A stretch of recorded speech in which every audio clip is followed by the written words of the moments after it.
الحمد لله رب العالمين والعاقبة للمتقين والصلاة والسلام على سيد الأنبياء والمرسلين أما بعد فأعوذ بالله من الشيطان الرجيم بسم الله الرحمن الرحيم۔ غزوہ بدر کے اسباب پر ہم نے بات شروع کی تھی کہ وہ کون سی اسباب ہے جن کی وجہ سے حق و باطل کے درمیان یہ پہلا معرکہ، کفر اور اسلام کے درمیان یہ پہلا معرکہ وقوع پذیر ہوئی، اور غزوہ بدر کے اسباب میں سے چند اسباب پر ہم نے بات کی تھی، اور اس کا سب سے بڑا سبب وہ ابو سفیان کا وہ قافلہ تھا جس کا گراؤ مسلمانوں نے چاہا تھا۔ اب بات کرتے ہیں ابو سفیان کے اس قافلے پر اور اس سے ہم کیا سیکھ سکتے ہیں۔ ابو سفیان کا وہ قافلہ جس کی وجہ سے غزوہ ذی العشیرہ پیش آیا تھا کہ شام جاتے ہوئے رسول اللہ صلی اللہ علیہ وآلہ وسلم نے اس قافلے کو گرفتار کرنا چاہا لیکن بچ نکلا۔ اب جب شام سے واپسی ہوئی، ملک شام سے، تو پیغمبر اسلام صلی اللہ علیہ وآلہ وسلم نے اس قافلے کو گرفتار کرنا ضروری سمجھا۔ اس قافلے میں، قریش کے اس تجارتی قافلے میں اور دیگر قافلوں میں، یا پیغمبر اسلام صلی اللہ علیہ وسلم کے اس غزوہ میں اور دیگر غزوات غسرائے میں بڑا فرق ہے۔ ابو سفیان جب شام سے واپسی ہوئی، شام سے واپس مکہ کی جانب روانہ ہو گیا، تو پیغمبر اسلام صلی اللہ علیہ وآلہ وسلم کو اس کی اطلاع ملی، تو رسول اللہ صلی اللہ علیہ وآلہ وسلم نے اس قافلے کے حوالے سے خبر کے لیے، پیغام کے لیے، اطلاع کے لیے دو صحابہ کرام رضی اللہ تعالی عنہم کو بھیجا، جن میں ایک حضرت طلحہ بن عبید اللہ اور دوسرا حضرت سعید بن زید رضی اللہ تعالیٰ عنہم تھے۔ پیغمبر اسلام صلی اللہ علیہ وآلہ وسلم نے ان دونوں صحابہ سے فرمایا کہ جا کے قافلے کی حالات معلوم کر کے ہمیں بتا دیں۔ اس سے قبل کی غزوات یا سرائے کو اگر دیکھا جائے تو پیغمبر اسلام صلی اللہ علیہ وآلہ وسلم نے کبھی بھی اسی طرح خبر رساں نہیں بھیجے تھے۔ آپ صلی اللہ علیہ وآلہ وسلم دستے بھیجتے تھے اور ان دستوں سے فرماتے کہ جا کے اطلاع ہمیں دے دے خبر، لیکن یہاں پر دستے نہیں ہیں بلکہ دو افراد ہیں، اور ہمیشہ کے لیے خبر کے لیے، جاسوسی کے لیے، اطلاع کے لیے چند لوگوں کو بھیجا جاتا ہے، ایک دو تین بندوں کو بھیجا جاتا ہے، دستوں کو نہیں۔ اس کا مطلب یہ ہے کہ غزوے کی نوعیت جدا ہے۔ اسی طرح ہم دیکھتے ہیں کہ پیغمبر اسلام صلی اللہ علیہ وسلم نے اس قافلے کو گرفتار کرنا اسی لیے بھی ضروری سمجھا کہ اس سے قبل قریش کے جتنے قافلے تھے ان کی غرض و غایت، ان کا مقصد و منشا وہ تجارت تھی۔ وہ تجارتی سامان لے کے شام جاتے اور واپس آتے تھے، معاشی فوائد تھی۔ لیکن اس قافلے کا مقصد و منشا جنگی تھا، یہ جنگ کی غرض سے شام گیا تھا، اور ان کا مقصد یہ تھا کہ اس میں جتنا فائدہ انہیں ملے یہ سارے کا سارا فائدہ مسلمانوں کے خلاف جنگ میں استعمال کرے۔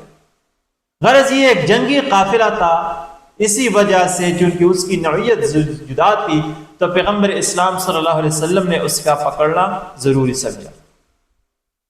ہم دیکھتے ہیں کہ اس سے قبل کی جتنے غزوات یا سرائے ہوئے تھے تو رسول اللہ صلی اللہ علیہ وسلم بڑی بڑی جماعتوں کے مقابلے میں، 200-300 افراد کے مقابلے میں صحابہ کی چند لوگ بھیجتے تھے، مختصر سا دستہ، 30-40 بندوں کا دستہ، 70 بندوں کا دستہ بھیجتا تھا۔ لیکن یہاں پر دیکھیں تو ابو سفیان کے اس قافلے میں 1000 اونٹ تھی اور ان کی حفاظت کے لیے 40 لوگ تھے، لیکن پیغمبر اسلام صلی اللہ علیہ وسلم اس کے مقابلے میں مختصر دستہ نہیں بھیجتا بلکہ باقاعدہ تیاری کرتے ہیں۔ ہم دیکھتے ہیں کہ اس سے قبل کی غزوات یا سرائے جن قافلوں کے خلاف ہوئی تھی، ان قافلوں میں جاسوسی کا نظام نہیں تھا، لیکن اس قافلے میں ابو سفیان نے خصوصی انتظامات کی تھی اور پونک پونک کے قدم رکھتا تھا، باقاعدہ آگے کی راستے کے حوالے سے معلومات اطلاع حاصل کرتی تھی اور اسی اطلاع کی بنیاد پر آگے سفر کو جاری رکھتا۔ مطلب لا علم و لا خبری کی انداز میں یہ سفر نہیں تھی، بلکہ باقاعدہ ہوشیاری کے ساتھ تھی اور پونک پونک کرتی، کیونکہ یہ ابو سفیان عرب کی زیرک ترین انسان تھا، قریش میں زیرک ترین انسان تھا، قبائل عرب کے اندر ان کا ایک مقام تھا۔ اگر ابو جہل اپنی جہالت کے میدان میں اپنی جہالت کے اعتبار سے مشہور تھا، تو ابو سفیان اپنی ہوشیاری، اپنی دانش مندی، اپنی عقل مندی کی بنیاد پر مشہور تھا، بڑا معاملہ فہم انسان تھا۔ اور یہی وجہ ہے کہ پیغمبر اسلام صلی اللہ علیہ وسلم کے حوالے سے ابتدائی سے آپ کا موقف یہ تھا اور قریش کو مشورہ یہ تھا کہ آپ اور اس محمد صلی اللہ علیہ وسلم کے راستے سے ہٹ جائیے۔ اے معاشر قریش، اس رسول کے یا اس محمد صلی اللہ علیہ وسلم کے راستے سے آپ ہٹ جائے، اس کے ساتھ تنازع اور جھگڑے نہ کرے، اس کے راستے میں رکاوٹ نہ بنے، اسے چھوڑ دے عرب پر۔ اگر یہ عرب پر غالب ہو گیا تو اس کی فتح، اس کی کامیابی، اس کی حکومت آپ کی حکومت ہوگی، اور اگر عرب نے قتل کر دیا تو آپ کا کام دوسرے نے کر لیا۔ یہ ابو سفیان تھا، بڑا مافل فہم انسان تھا، اور برے اسلام کے لیے اس کی بڑی قربانیاں ہیں، اس کی خاندان کی بڑی قربانیاں ہیں، بڑی خدمات ہیں۔ تو یہ روانہ تھا اور بڑا سوچ سمجھ کے قدم رکھتا تھا۔ پھر دیکھیں، یہ بڑا قابل غور نکتہ ہے کہ قریش نے اتنی اہم قافلے کے لیے، اتنی اہم مقصد کے لیے، ان جنگی مقاصد کے لیے اس قافلے کے انتخاب میں، اس کی سرپرستی اور سرداری میں ابو سفیان کا انتخاب کیا۔ تو اس سے آپ اندازہ لگا سکتے ہیں کہ اس عرب کے اندر، قریش کے اندر ابو سفیان کی حیثیت کیا تھی۔ دوسرا قابل غور نکتہ یہ ہے کہ اس سے قبل کے قافلوں کے اندر 200-300 افراد ہوتے تھے، لیکن اتنا بڑا قافلہ، اتنا اہم قافلہ، جن کے اندر تقریباً 1000 اونٹ تھی اور 262 تولے سونے کے برابر مالیت رقم تھی،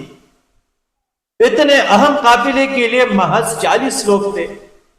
تو اس گروہ پر بھی یہ بھی بڑا قابل تحقیق ہے کہ اس پر ریسرچ کی جائے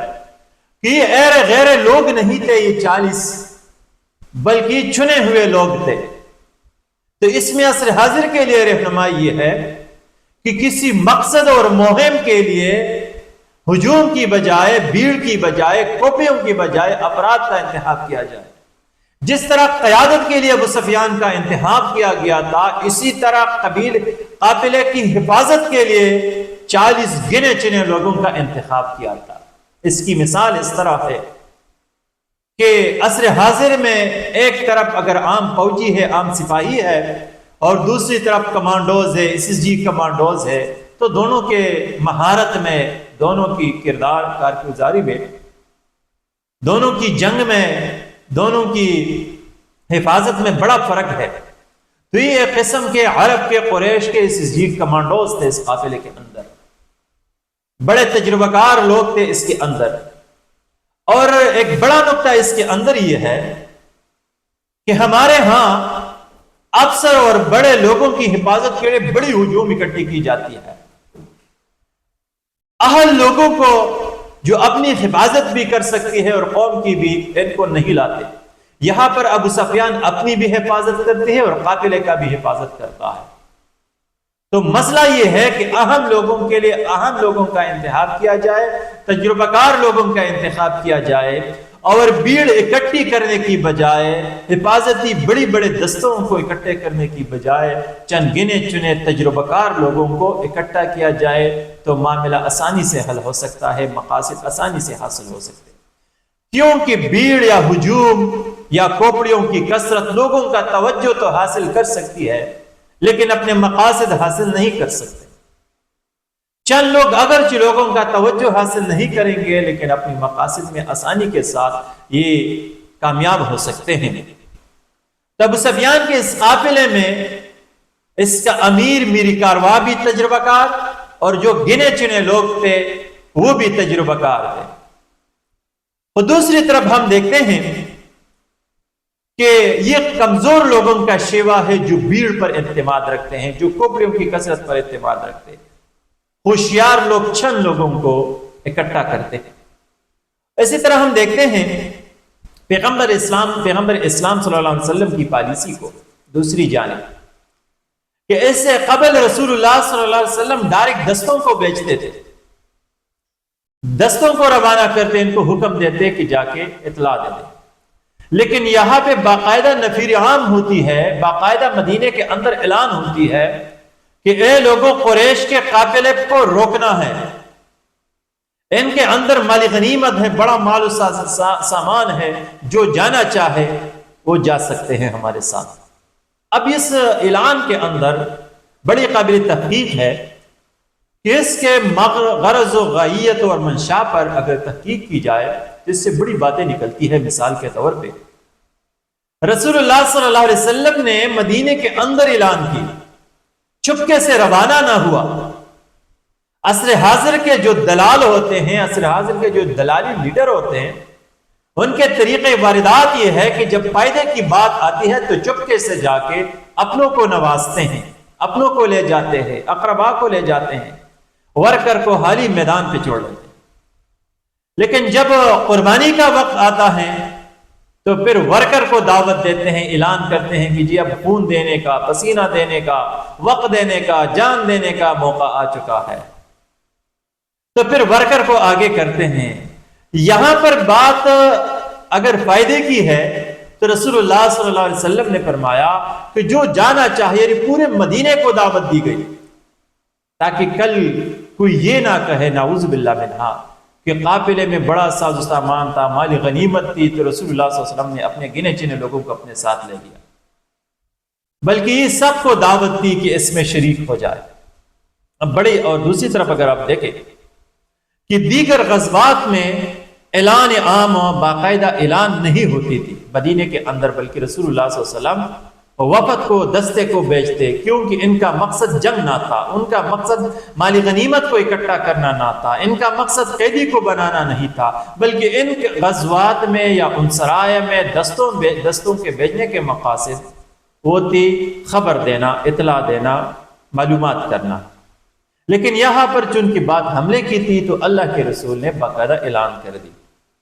دوسری طرف آپ دیکھیں کہ مدینے کے اندر جو مسلمان تھے ان کی تربیت کو آپ دیکھیں، عصر حاضر کی طرح نہیں تھے کہ جہاں پر دیکھ دے کے، بریانی دے کے تو بڑی ہجوم اکٹھی ہوتی ہے، فائدے کی بات آ جائے تو ایک دوسرے کے کپڑوں کو کوڑتے ہیں، توڑتے ہیں اور ہجوم اکٹھی ہو جاتی ہے۔ بلکہ رسول اللہ صلی اللہ علیہ وسلم کے ساتھ سارے مدینے کے مسلمان نہیں گئے، بلکہ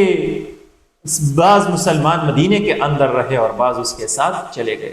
یعنی یہ لوگ دولت کے، مالی غنیمت کے حریص بھی نہیں تھے، دولت جمع کرنے کے شوقین بھی نہیں تھے۔ یہی وجہ ہے کہ اللہ کے رسول کو اللہ نے جو ساتھی اور صحابہ دیے تھے ان کے ہاتھوں اللہ نے عظیم فتوحات، ایک عظیم اصلاح لائی مدینے کے اندر، دنیا کے عرب کے اندر۔ کیونکہ دنیا کی فتح اللہ تعالیٰ اپنے تابعدار لوگوں کو دیتا ہے، ان لوگوں کو دیتے ہیں جو دولت کے حریص نہیں ہوتے۔ جو مال و دولت کے حریص ہوتے ہیں وہ خش و خاشاک کی طرح، سمندر کی جاگ کی طرح بہہ جاتے ہیں، ختم ہو جاتے ہیں، ضائع ہو جاتے ہیں۔ کیونکہ دولت کے حریص لوگوں کو جہاں پہ دولت نہیں ملتی وہاں سے بھاگ جاتے ہیں، نکل جاتے ہیں۔ تو فتح یا کامیابی حریص لوگوں کے ہاتھوں، دولت کے شوقین لوگوں کے ہاتھوں حاصل نہیں ہوتی۔ تو اللہ کے رسول کے ساتھ یہ سارے لوگ، یہ سارے صحابہ نہیں نکلے، کیونکہ ان کا نظر یہ تھا کہ یہ چونکہ ایک مختصر قافلہ ہے اور قافلے سے سامنا ہے، لہٰذا جتنے ضروری تھا، اگر ایک گھر کے اندر 2-3 بندے تھے تو آدھے چلے گئے، آدھے رہ گئے۔ تو رسول اللہ صلی اللہ علیہ وسلم کے ساتھ 313 صحابہ کرام رضی اللہ تعالیٰ عنہ روانہ ہو گئے ابو سفیان کے اس قافلے کا راستہ روکنے کے لیے۔ اور سب سے بڑی بات یہ ہے